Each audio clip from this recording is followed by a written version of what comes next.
का है अंदाज़े बयां। शुक्रिया शुक्रिया। और उन्हीं का एक शेर है, रगों में दौड़ते फिरने के हम नहीं कायल, रगों में दौड़ते फिरने के हम नहीं कायल, जब आँख से ही न टपका तो फिर लहू क्या है, जब आँख से ही न टपका तो फिर लहू क्या है। उन्हीं का एक शेर था ना, चिपक रहा है बदन से समथिंग ऐसा, हमारी जेब को अब हाजते रफू क्या है, तुम ही कहो ये अंदाज़े गुफ्तगू क्या है।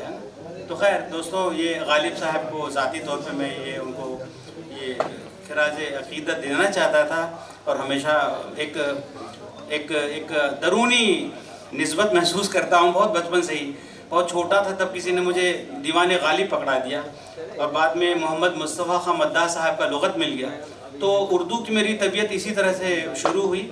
और तब मैं पटना कॉलेज में पढ़ता था, 10वीं करके मैं 11वीं के बाद 12वीं में आया था। तो इस तरह से, और बाद में मैं किसी मौलवी साहब के पास गया तो रस्मुल ख़त का मैंने वो थोड़ा काका काका सीख लिया, जो भी अली बे पे थे, लेकिन वो लिखने में बहुत कोताही करता था मैं, मुझे पसंद नहीं था लिखना। तो खैर मुझे अक्षर ज्ञान तो हो गया।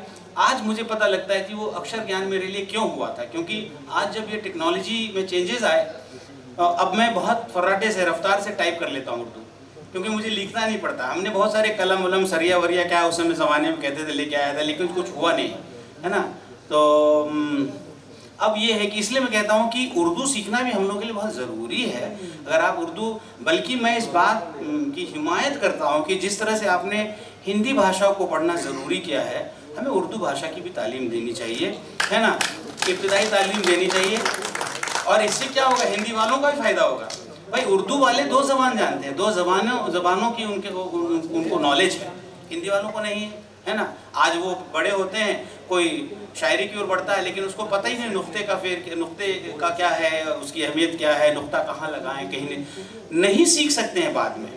जब तक बचपन से ये चीज़ें नहीं आती हैं, हमारे वो जहन नशी नहीं होती हैं, हम अंदाज पे काम करते रहते हैं। तो ये चीज़ें हैं। तो उर्दू और हिंदी के बारे में हम लोगों के ख्याल, तो मिर्ज़ा गालिब इदारा दरस गज़ल है, हम ये ख्वाब देखते हैं कि एक दिन हमारा एक कैंपस भी होगा, मिर्ज़ा गालिब की एक बहुत बड़ी प्रतिमा लगेगी वहाँ पे। ऐसा, हालांकि हम जानते हैं कि बुत परस्ती के हम कायल हम खुद नहीं है, लेकिन ऐसा हो क्या है।